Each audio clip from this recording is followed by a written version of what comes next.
Hi there, this is Mr. Chauke. I'm a professional teacher for accounting. I hope that as you're watching this, you'll enjoy this lesson. Please don't forget to subscribe to our YouTube channel and share this lesson with your friends as soon as possible. With that out of the way, let's get into the lesson.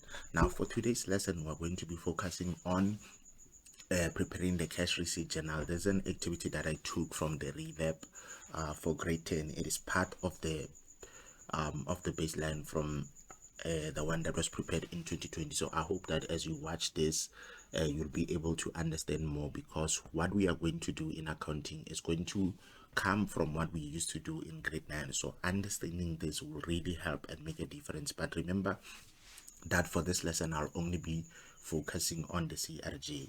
And here they're saying that the information provided relates to E2 million carpet cleaning services for the month of February 2021. So whenever we prepare a particular cash journal, we need to know what is the name of the business that we are preparing that particular cash journal for, and for which month are we preparing that particular cash journal for. And with that, it will be easy for us to be able to identify the movement of our transactions and be able to record them appropriately. So now here they're saying that we are required to use the information provided below to draw up the cash receipt journal and the cash payment journal, post to the ledger, prepare the trial balance. I will do all these other aspects of this activity, but I'm going to break it into different pieces so that the lessons don't become very long. So like I said, today we'll only focus on the cash receipt journal. Now, before we go into the information and deal with our transactions, we firstly need to understand what is a cash receipt journal. What do we use a cash receipt journal for? Now remember, when you were in grade 9, you were taught that a journal, it is a book, right? If you remember, in life normally we write whatever that happens in our lives. Any major events that are happening, we record that in our diaries. Now in accounting, what we do, we have a specific diary for every specific event, okay? But in this case for us, because we are talking about the cash receipt journal, this means that the cash receipt journal will serve as a book whereby we are only recording when we have received money in the business. Money in the business can come from me as a person who started the business. It can come from my customers when I render them a service. It can come from the bank when they give me interest income. Sometimes it can happen that even customers can go to the bank and make direct deposits. So those are some of the avenues where we can receive some money. So before we do anything, we must understand what is the purpose of each and every column that we have in the cash receipt journal. Okay, so firstly we have a column called the document column. Here in this document column, we are going to write the document number. Each and every transaction that happens, we issue a source document for it, so that can serve as a evidence to say that a transaction has taken place. And the next column is called the date column. In the date column, we only record the day in which the transaction took place. When a person looks at our journal, they should be able to know when this event take place. Okay, next we have the details column. Under the details column, we are going to write the name of the person or institution, or the reason why we have received some money. Like for example, sometimes in some transactions you will see that they will tell you that something has happened, like maybe us having rendered a service, but they will never tell you who did we render a service to. In that case, we'll write in general. I will explain to you when we get such a transaction. And next we have analysis of receipt. Under analysis of receipt, we are analyzing each and every amount of money that has come into the business. But you must remember here that in the analysis of receipt, we are not going to record if money has been deposited directly into the bank account of the business. Okay, in the analysis of receipt column, we only record when we received the money physically in the premises of the business. But if the money is deposited directly into the bank account of the business, we will not record under analysis of receipt, as you have seen here that they have recorded directly in the bank account of the business. Okay, now the next column is the bank. In the bank column, we only record at the end of the day to say that this is the total money that we have received, and this is the total money that we have actually deposited into the bank account of the business. So this represents the total money that we have received as a business at the end of that particular day. Okay, next we have current income.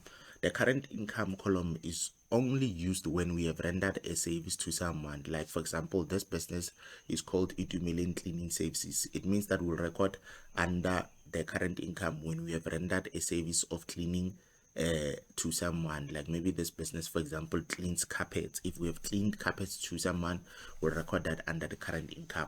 And the next column that we have is the sundry account. Sundry account, we record the accounts that are not main accounts in the journal. Like for example, if you look at this, we don't have any column for our capital account. So when we don't have a column for that, we record that in the sundry account. Okay, now with that explained, I'll go into the transactions so that it becomes easy for us. Now the first transaction says that Itumeleng Modiba started her business with 30,000. So it's very important for us to note the operative words that they are using here so that they can help us to know which accounts are we going to have. Remember here they said that this person started the business, so I can already see that whatever that they are going to talk about is going to be capital contribution, and they say that this person started with 30,000, and this 30,000 they're saying that it was directly deposited into the bank account of the business. So which means that there are two accounts that are affected. Remember we spoke about double entry, that for each and every transaction there has got to be at least two accounts that are affected, and in this case we are receiving the money directly into the bank account. So which means that bank account is one of those accounts, and we also need to identify the reason why we are receiving this money. For this money, we are receiving it to start a business, and we know that the money that we use to start a business is known as capital contribution. So which means that the two accounts that we have will be regarded as capital contribution. So which means that the two accounts that we have would have capital contribution or capital and the bank account. And if you go to our answer sheet, you will see what I'm talking about. They have highlighted the two accounts. They've written the document number, which is document number 1. The day is the first. The name of the person whom we got the money from is Modiba, who is the owner of the business. And then you see under analysis of receipt, they did not record anything because this money did not come physically into the business. It went straight into the bank account of the business. Now as you continue, you will see that we don't have any column here for the capital contribution. So when it's like that, like I said, we record in the sundry account, and as you can see here, the 30,000 has been written here, and they explained that this is for capital. So number 1 is done. And then the next transaction that we have here, they are saying that we started cleaning carpets and received 2,300 from a customer. Remember that once you start cleaning carpets, you expect people to pay you for that, right? So which means that since they're saying that we started cleaning carpets, it means that we have rendered a service. Okay, so remember, started cleaning carpets and received 2,000 from a customer. So which means that one of our accounts that are affected, it will be the bank, and here the other one for just cleaning, because we've done the cleaning for someone, would have current income. Okay, so the two accounts that are affected is the bank account and the current income, one debited, one credited.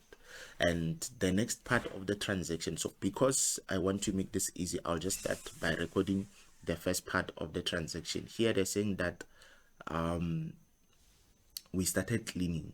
Okay, so remember I said that once we clean for someone, we expect them to make a payment to us. So I'll record that part where we are showing that we have received some money for that cleaning. So remember here, the document, it will be document number R2, receipt number 2, that would have to issue to that person to say we acknowledge that we have received the money from you. And the date, according to here, it is on the 15th. So under the date we'll write the 15th. Okay, and then because we don't know who did we get the money from, we'll just write service rendered. And remember, the amount of money that we have gotten from this person is 2,300. So we'd write 2,300 here under analysis of receipt. We'd write that 2,300 here, and then we will not take this straight to the bank because we have to check whether there's anything else that happened in that particular day. So we're going to check after we have done recording this. Remember, this was for the services rendered, and I said anytime we see services rendered, we record under current income. So that 2,300 will come here. Okay. And then the second part of the transaction says that we made arrangements to let out. Once they're saying that we are letting something out, it means that someone is using our apartment, and in return they pay us rent income. So they're saying that we made arrangements to let out a storeroom to Kogetso Zuma. He paid us. The fact that they're saying that this person paid us, which means that we are receiving money from him.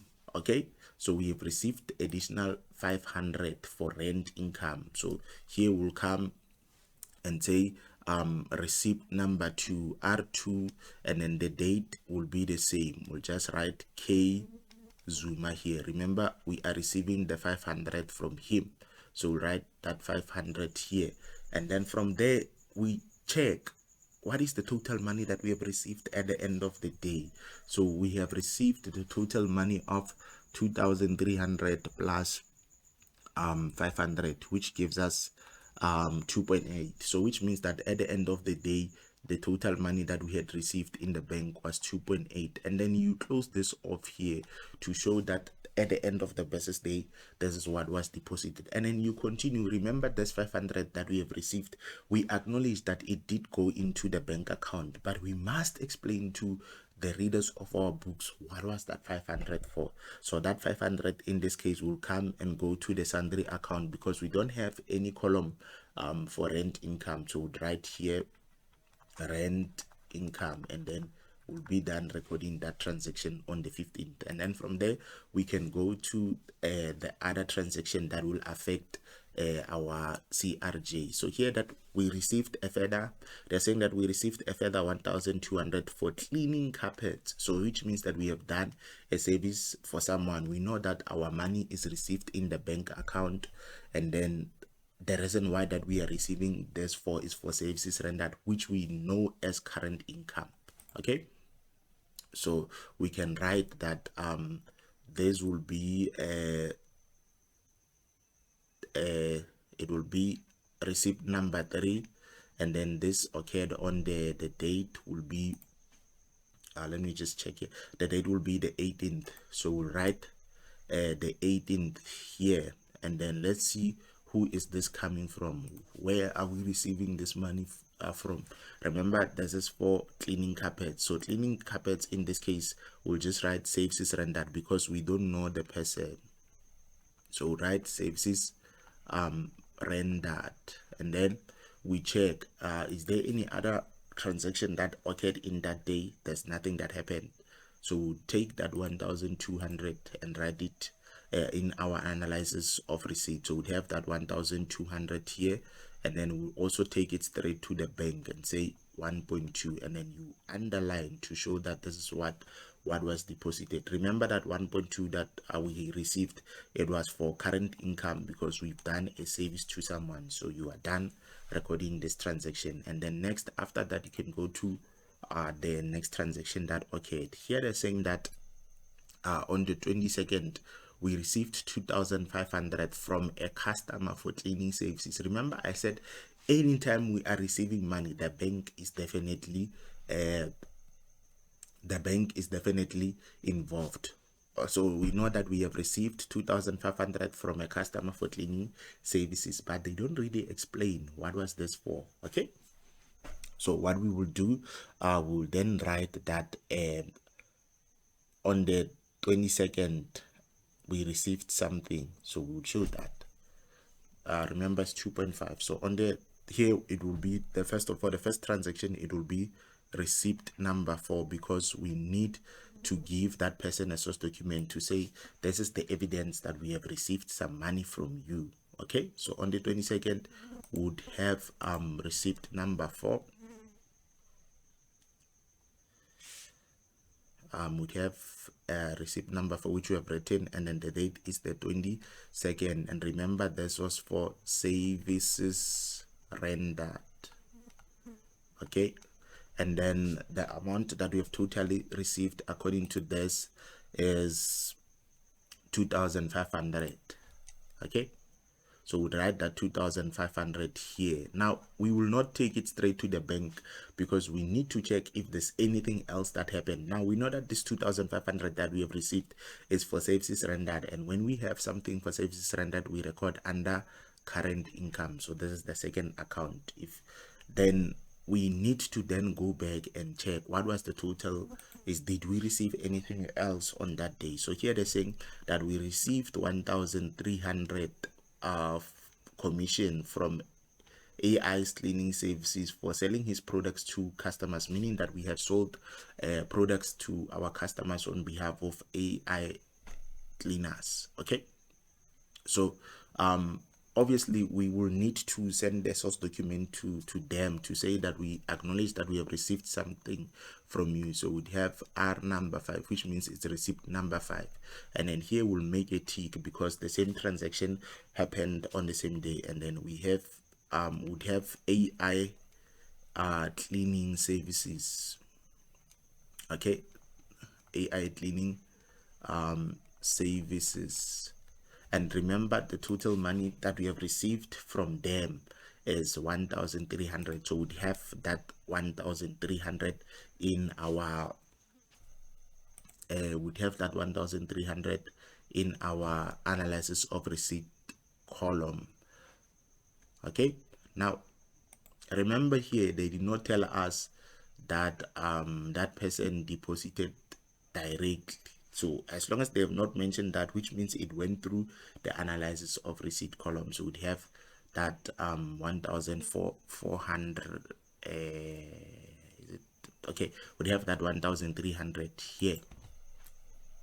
So we'd have 1,300 here, and we will not take it straight to the bank. We'd have to check at the end of the day. So this 1,300, remember, this 1,300, it is for commission.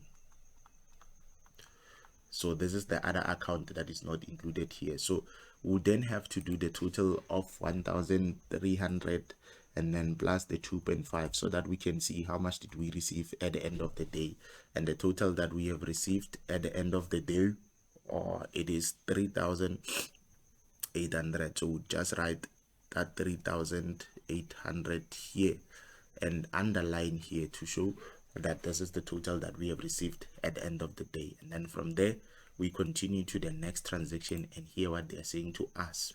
So here they're saying that we received 1,400 for cleaning services provided to a customer. So it is the same thing, services rendered, but this one, remember, the receipt number will be receipt number it will be receipt number 7 because we need to issue a source document for this. So it will be receipt number 7, and then we need to check the day. The day according to here is the 27th, so we'll write 27 here in our answer sheet because we need to show the date when this actually happened. So we'll write the 27th here, and then from there we check what was that for. It was for services rendered. Now we check what was the amount that they were talking about. According to here, the amount that we have actually received is 1,400. So we would record that 1,400 here. Okay, and then because there's nothing else that happened on that day where we're receiving money, we'll take this 1,400 straight to the bank. And remember, this was for current income, and then from there you'll be done recording. All you would have to do is to totalize our bank. We need to close off. Now when I close off, I'll try and use a different pen. I don't have a ruler here, but what I will do, I'll write the totals using a different pen so that you can get the understanding of what I'm doing. But when you close off, you just underline here, you underline up until this column here, and then you put the totals for bank, current income, and the total for the sundry account. Okay, so let's see, if we were to totalize, we'd have 30,000 plus 2.8. Let me do it again. 30,000 plus 2.8 plus 1.2, and then plus 1.2, and then plus 3,800, and then also plus 1.4. So the total will be 39,200. So we'd write 39,200, but I will confirm this again so that we can get the point I'm making. 30,000 plus 2.8, and then plus 1.2, and then plus 3.8, and also plus 1.4. so it is giving us 39,200. So we are done. And remember, when you do the totals, you'll have to underline here. Like I said, I'm not going to underline because it will be a little bit messy since I'm not using a ruler. Okay, then next we'd have to totalize the current income column. Current income would say 2,300 plus 1.2, and then plus 3.8. So 2.3 plus 1.2. Oh, I nearly made a mistake.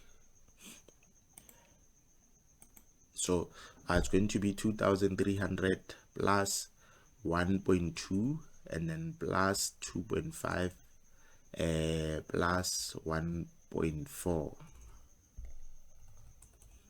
and it is giving us 7,400. So we'd have the total of 7,400. So let's redo it again so that we can see if we are accurate. So 2.3 plus 1.2 plus 2.5, and then also plus 1.4. It is giving us 7,400. So our calculations are accurate. And then from there we'd say 500 plus 1.3. It is giving us a total of 1.8. Now once you're done with this, you'd have to do what we call posting from the ledger.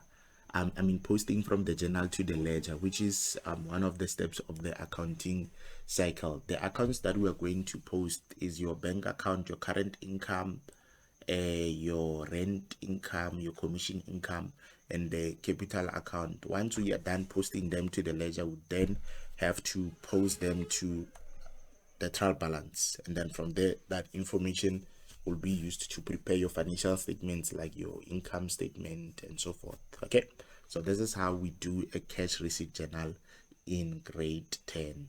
If you want me to assist you with this, you are more than welcome to contact me using the details that I have outlined in the description of this video. Thank you so much for watching. Keep subscribing and invite your friends to also subscribe. Thank you so much. Shalom.